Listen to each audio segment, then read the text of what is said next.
We're speaking now to Lanif Yakin. He is a Cocos Malay who lives in Cocos Keeling Island, and he works with the island's visitor center right now. Good morning, Lanif. Thank you so much for speaking to us on the Light Breakfast. Hello. Good morning. My name is Lanif. I'm one of the local on the Cocos Keeling Islands, and I work for the Cocos Keeling Islands Visitor Center. And I've been working within the organization for 4 years now. Wow. Do you say Selamat Pagi as well in Cocos Malay? Yes, we do. So we normally say Selamat Pagi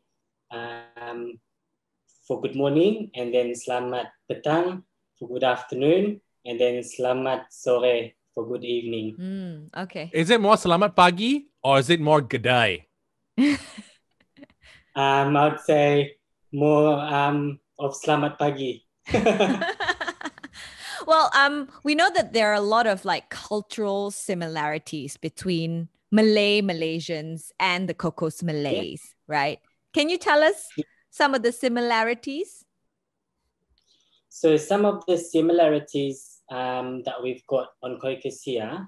So as you probably know that we speak Cocos Malay dialect, which is a bit of Malaysian as well as Indonesian. And there's a few words that we also use that's only Cocos Malay. So so there's a bit of similarity with regards to that as well. What are some of the words that are just truly Cocos Malay? Can you tell us those words? So most of the words, say, for example, if I talk to one of my friends, I'm pretty sure in Malaysia we normally use aku or kamu, but on Cocos here we normally, I know it's a bit rude to use these words like if you talk to older people, but just amongst our friends, and that we normally use lu, L-U, or Gua, G-U-A. Yeah. Oh, okay. That's very Indonesian very Hokkien conversation. also. Yeah. Yeah, a bit of a, yeah. Okay. Now, how about cultural celebrations? Do you celebrate Hari Raya over there in Cocos as well? What are some of the significant cultural celebrations that you celebrate over there in Cocos? Yes, so we celebrate Hari Raya, or another name is Idul Fitri. We normally celebrate that after 30 days of Ramadan or fasting.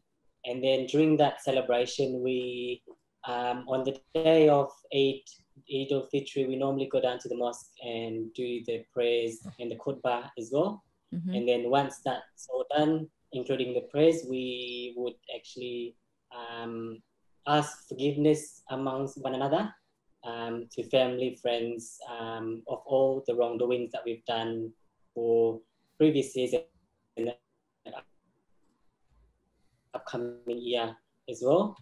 And then most of the Cocos community, they all have matching outfits as well for families, and that we also get them from Malaysia, which you might probably notice that as well. And then we also visit the graveyards as well, or the cemetery, just to show respect towards our grandparents or our cousins or family members that are no longer around or in this world. Yeah. So like earlier you were saying that you get matching outfits as well. So you wear the whole 9 yards. Do you wear the baju Melayu with the samping and the songkok and everything? Yes, that's correct. Yeah. How about the ladies? Do they wear the baju kurung? Yes, so a few of the ladies, they would wear like either juba, that long dress, or otherwise just baju kurung and just the tudung or the hijab that they wear as well. Yeah, that's for Idul Fitri. And then the day before Idul Fitri, we also have this like a small blessing at home. So each household depending if they would like to have a blessing at their place or not. But a few people, most of the locals, they normally have the blessing at the mosque. And then, for example, for my family, we had the blessing at our place, as well, just to sort of like, just to show that, for the past 30 days that we've been doing fasting, that, everything went well, and and then we finally get or reach to the end of Ramadan. So, yeah. Is there any special celebration though that only the Cocos Malay celebrates? The main one that we normally celebrate, like after Ramadan, we always have like a party, like a gathering, pretty much in one of our hall on Cocos here. So, and then we've got like all the dancing, the Cocos Malay dancing that we have, where the men play the drums, and then we also have like the normal Cocos Malay, or even a bit of a Malaysian and Indonesian songs that we sing as well, and then people would actually dance to the song as well. So, yeah. Okay. So what kind of drums are these? Are these like drums that we would know here in Malaysia, or is it just unique to Cocos? Yes, so we've got the rabana. You probably know that, the tamarind that we use, and then the other one is they've got it's actually sort of like a tube feature, and then they've got on each end, they've got like like how we've got that tamarind that has the cover at the front, so we've got all that on both sides, and so pretty much the person can play on both angle, or both side of the Okay. All right. Now we hear also that over in Cocos, right, weddings can last for one entire month. Yes. Why is this the case? Where is this tradition from? Yes, so pretty much wedding on Cocos here, families normally prepare either a month or 2 months before that they normally do it. So within that month or 2 months before the actual big day, they would normally go down to either both the groom's and the bride's house to prepare, for example, like what do you call it?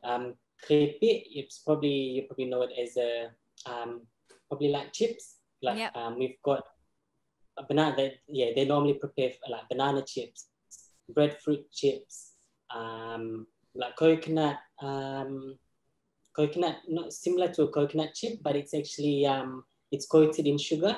So we normally get all that prepared, and then we would also go down, and look for like seafood as well, like including going out netting for fish, that we can make into battered fish, and then we would also go down and look for like gong gong, which is the spider shell that can be made into like satays, gong gong soup, and other things that they may use it, or they may use it for. And we also look for clams here, and and then pretty much like the green fish that we can find here, that we normally take that we normally have during weddings, and and pretty much like coconut as well, because we always have like coconuts for drinking, and then we always get coconuts for cooking as well. So the ones that are for drinking is the one that is still on the tree, that's still green, and then the ones that are mainly for cooking, or that you can actually use for anything pretty much, will be the ones that has fallen on the ground. But does the wedding, it's the preparation that lasts for a month, is it? Not the wedding itself? Yes. It's not the wedding itself, it's just the preparation, just to get everything ready for the big day. But normally, yeah, a lot of people from the community will help that family as well while preparing. yes, yes. So throughout the wedding preparation, the community will come together, or otherwise, depending on if the family just wants the family to help out for the first week or two, and then after that, the whole um, community will come together, and then they'll help them just to prepare everything. Yeah, and then just pretty much just help until it finishes. Yeah. Oh, so it's a very much a kampong feel still when it Yes. comes to all these Yeah. cultural celebrations and weddings. Yeah. Yeah. Even the outfits. I'm pretty sure it's similar to Sabah or Malaysia as well, which we've got the traditional outfit that both the women, the bride and the groom wears. The main part of the outfit is mainly blue, like dark blue, but it's really shiny and silky. Yeah. And then we've also got like a triangle thing just on this sort of like on the chest part, and then that's has to either be yellow or otherwise orange as well. Oh, So yeah, okay. and then yeah. Oh, so that's the wedding. That's the wedding outfit. That's the wedding outfit, the traditional wedding outfit for both the males and the females. And then for the female, they'll actually have like they're like a headpiece as well that that'll be put on just to sort of like make it it's their big day pretty much. Yeah. It's their crown. Yes, correct. Now let's talk about food, because you were talking about seafood and coconuts and all that. What are some of the traditional Cocos Malay cuisine? Is it more Asian? Like, do you have more rice, or is it more Western barbecued fish? Yeah, so it's more of like I'm pretty sure it's more mix of Malaysian and Indonesian cuisines that we've got. So pretty much with most people, like every weddings or even during celebrations, we always have yellow rice with chili chicken, which is nasi kuning and ayam panggang. So that's one of the cuisines that we've got here. And then we also, which is the spider shell, spider shell that we look, or even go out, to snorkel and grab them off the within our lagoon. So they are the ones that we use for satays or gong gong soup as well, and they can also be used as like crumbed as well, which is a nice thing to eat when it's crumbed. Nice. And, so this is a shell. You were saying something about what? Spider shell. Is it called spider shell? Yes, spider shell. Yes. Ah. So and you make it into a satay. Yes. So pretty much there's the shell looks like a spider, and then inside of that shell there is actually that gong gong that has claws. They've only got one claw. And then pretty much we'll just have to break the shell, and then we'll take out that, and then just clean it up, and then then we can use it pretty much for any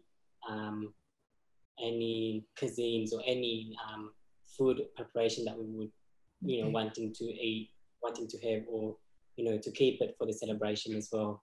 So is it because you are an island and you don't take a lot of meats in that sense? Like, because we know our satay here as chicken satay or beef satay, but you have your spider shell satay. Right. Yeah, we actually because we've got because we've got that gong gong, because we have gong gong here, so that's an additional, like an add to the other satays, like the chicken satays, beef or lamb satays that we've got. So pretty much it's just sort of like to add another cuisine or the satay platter as well. Yeah. Do you eat rice every day like we do here in Malaysia? Yes, I do. Yeah. Yeah, But is I it mean, like most of the nasi? times, Is it just nasi putih or like nasi lemak? Do you guys have nasi lemak over there? yes, we do. So different. So like a few of our family members, would do nasi lemak, nasi biryani, nasi kuning, the yellow rice, or otherwise it's plain rice. So depending on what we want to eat, then that's what we will have for dinner, or that's what we have for the occasion. But during weddings, they pretty much have all sorts of nasi, like nasi lemak, nasi biryani, nasi ayam, and nasi minyak as well. So Wow. Yeah. That's But what does we your have. nasi lemak have like Vegemite or something or kangaroo meat or something? No, it's mainly just like we use the coconut milk and pretty much the pandan leaf, so just to give that. How about the just to have that sambal? smell. Do you have the sambal? Yes, we do. We certainly do have the sambal, and then we normally have sambal sotong as well, which is the squid sambal as well, just another, just to make it a bit of a different sambal, I'd say. But yeah, most of the nasi lemak will just be the same. So it's not nasi lemak on the Barbie. Nah, you'll be the ones on the the normal rice cooker. Some people normally make cook it in rice cooker, but yeah, depending on which or how people cook them as well here. So because some people cook them differently and some people cook it another way. But at the end of the day, or at the end of the cooking, you'll still taste the same. Okay. I guess what JD is trying to get to is like, are there traditions that have been Australianized, I guess, because you are Australian by nationality, right?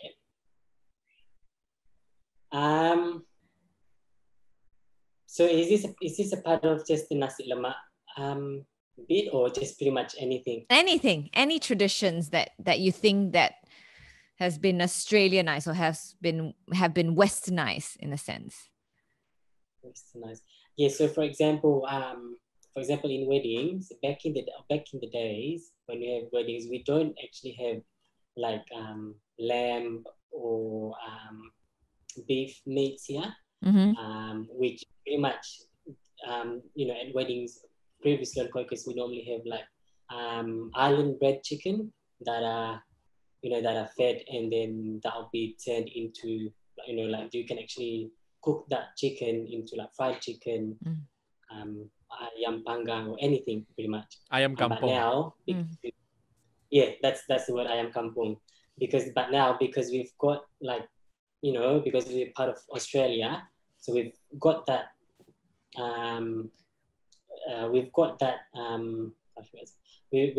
we have that opportunity to actually get beef or lamb from Perth and then get them to send it here, or even lamb cutlets that we don't have previously or back in the days. So which is now we've got all that. So again, from the previous weddings back in the days, we still cater for the same, the same type of food anyway, but it's just an add from all the like westernized food to weddings that we've got now. So pretty much, yeah.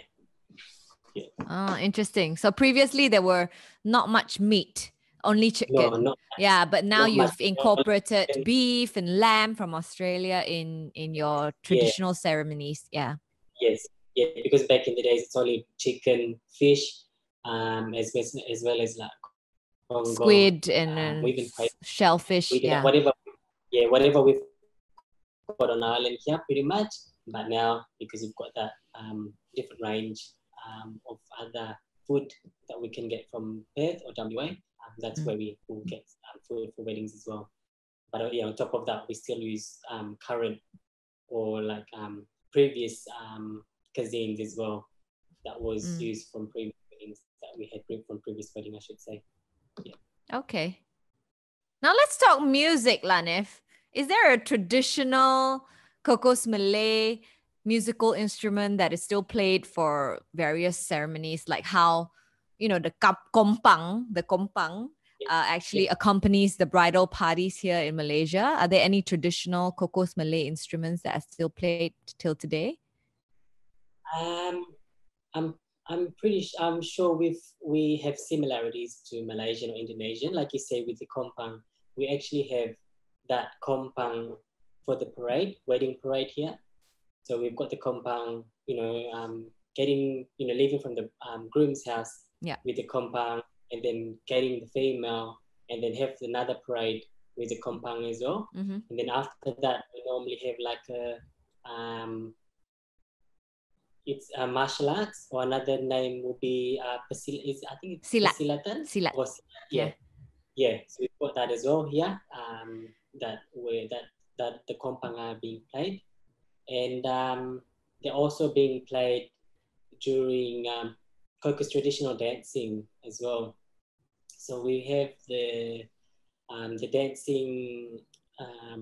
We normally have like Cocos Malay dancing during occasion, like during Hari Raya, during weddings, where the drums are played alongside or together with the violin, and then we've got all like our pretty much Cocos traditional music, which are being played, and then people like locals would have pantun, which is the poetry, that they will sing, and then they'll just lead to a really nice rhythm, and like people can dance to it, and and then we still have that until today. But how about the young people? What kind of music do they listen to? Do you have like local Cocos Malay recording artists singing, Cocos Malay songs? Yeah. So pretty much, because for me myself, I actually play in the band on Cocos, so I actually sing. But most of the music that we sing are basically lagu joget, which is like dancing music. Yep. And so basically most of our music are from Malaysian, that we sing are from Malaysian, Indonesian, but we actually put it into like a rhythm that can be used for that people can dance to it, or has the rhythm that will flow like for the wedding or for occasions and that as well. So we play for different events. We play for weddings. We even have nasheed here for Maulud Nabi, or Prophet Muhammad's birthday. Yep. Which we play the drums as well, and as well as the bongo. And do you add the didgeridoo in there as well? No, we don't actually have didgeridoo or play didgeridoo. We only use keyboards, bongo, drums, microphone, and then just the guitar. That's pretty much. Okay, so it's a mix. Go ahead. Yeah, do you guys listen to Siti Nurhaliza or like Malaysian artists or Indonesian artists? Is that popular there? Yes, it is. It's popular here. So we like, even a few of our, even for myself or even a few of our singers, we also sing a few of Siti Nurhaliza's music as well. Wow. It depends on if it's a song that we can use for joget and that, then we'll use it for the wedding or for that ceremony. But if not, we'll try and make it work, and we'll use that for that event, because like even a few of the locals, they're actually a fan of Siti Nurhaliza as well. So have you ever been here to Malaysia, Lanif? No, I haven't been to Malaysia. I'm actually looking at coming to Malaysia because I've got a few family friends as well that lives in Malaysia or that lives in Seremban, that lives in Sabah as well. So Okay. yeah. So but I haven't been to Malaysia before. So I pretty much have been to mainly Australia, yeah, but not overseas as yet. So What? hopefully, Yeah. Hopefully yeah, this COVID will blow over and you can come and visit. yes, yeah, that's the plan. Or we can come visit you. Yeah, probably you guys can come and visit us here as well, and then we'll take you guys around the kampong and pretty much talk about the history and everything here. Nice. History and culture. Do you know what? Yeah. Do you know what generation of Cocos Malay are you? Do you mean what? Do you mean what? Which generation? Yeah, which generation are you? Are you the fourth or the fifth generation of Cocos Malay? I'll probably be the fourth. I'd say the fourth. Yeah. Yeah. Because even because, for example, from my father's side, because my grandfather's ancestors was from Norway, Norwegian, and then when he married my grandmother was Javanese. Okay. And then on my mother's side, my grandfather was South African, then my grandmother was Chinese. So yeah, pretty much in total, we've got a mix of different Wow. ancestors. That's a lot of so mix in you. Yeah. There's a picture of me, in between that. So Okay. yeah. Now, Lanif, we're interested to know, is there a purely Cocos tradition that has come about only after the Cocos Malay settled on home island?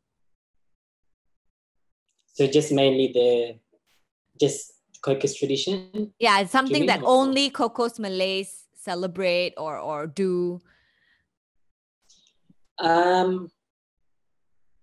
So we on Cocos here, if like every time we've got visitors on island, or if we celebrate Act of Self-Determination Day, which is the time where Cocos become a part of the Australia, we always have like basket weaving that are used from coconut fronds. We have that, and then they can be made into shopping bags. They can be made into basket for taking out, going out fishing, and that can also be those coconut fronds can also be used into ketupat. You probably know ketupat as well. Yes. We make our own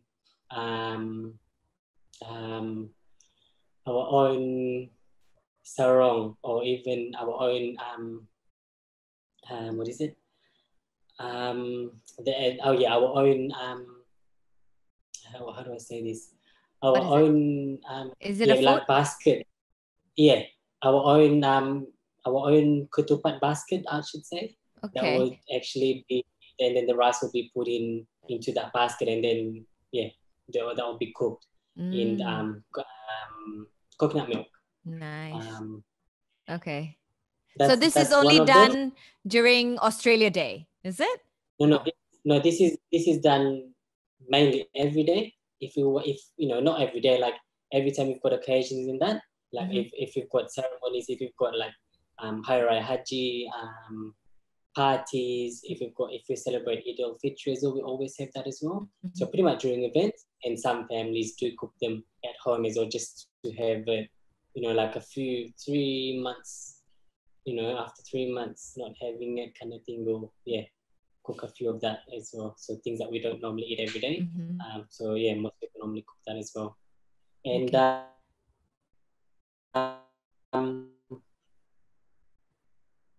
and then another one is where we have the men's dancing, which is called Malengo. I know that in Sabah they do Malengo. So pretty much on Cocos here, we do that as well. So that's during after the parade of the wedding, pretty much. So that's basically for the men's, but everyone are more than welcome to watch as well. But yeah, we've got that traditional men's wedding, men's dancing as well. Okay, you got to send us a video of that Malengo so we can see how different it is from our traditional dance. Yeah. Now And then yeah. Yeah, now you go. Sorry. No, you wanted to add something? No, you go. That's right. Okay. In your opinion, Lanif, if we are visiting Cocos Keeling Island after all this COVID is said and done, yeah, what can we do to experience the island to its fullest? What are some of the activities that we must do when we're at Cocos Keeling Island? Yep. So if you were to come to Cocos for a holiday or be a visitor, one of the tours or activities that I would recommend you to do is the motorized outrigger canoe tour. That's one of the tours that all visitors that comes to Cocos that they do. So that tour pretty much takes you to the southern part of West Island. So pretty much you'll be visiting the southern part of West Island, and then you'll get to explore and go out on adventures during that tour. You'll learn a few history on that tour, and then you'll do a few jungle walks, do some sightseeing as well. And you would even be taken to the tallest peak of Cocos Island, which is about 13 meters high. Mm-hmm. It's not that tall, but yeah, you'll be taken to that tallest peak, and then you'll also be taken down to do some snorkeling as well, which you'll see all sorts of different colorful marine life, corals, and yeah, you'll get to explore or see the underwater life, I would say. Okay. That's one of the tour, and then the other tour that you would want to do while you're on Cocos will be visiting Oceana House, because Oceana House is the house that belongs to the Clovis Ross family, but they no longer use that anymore. They no longer own that place, so our local owns it here at this stage, which it's actually a good place to see, because you'll see pretty much the house itself, and then you'll get to see the inside as well, which it's a part of the history, I would say, as well.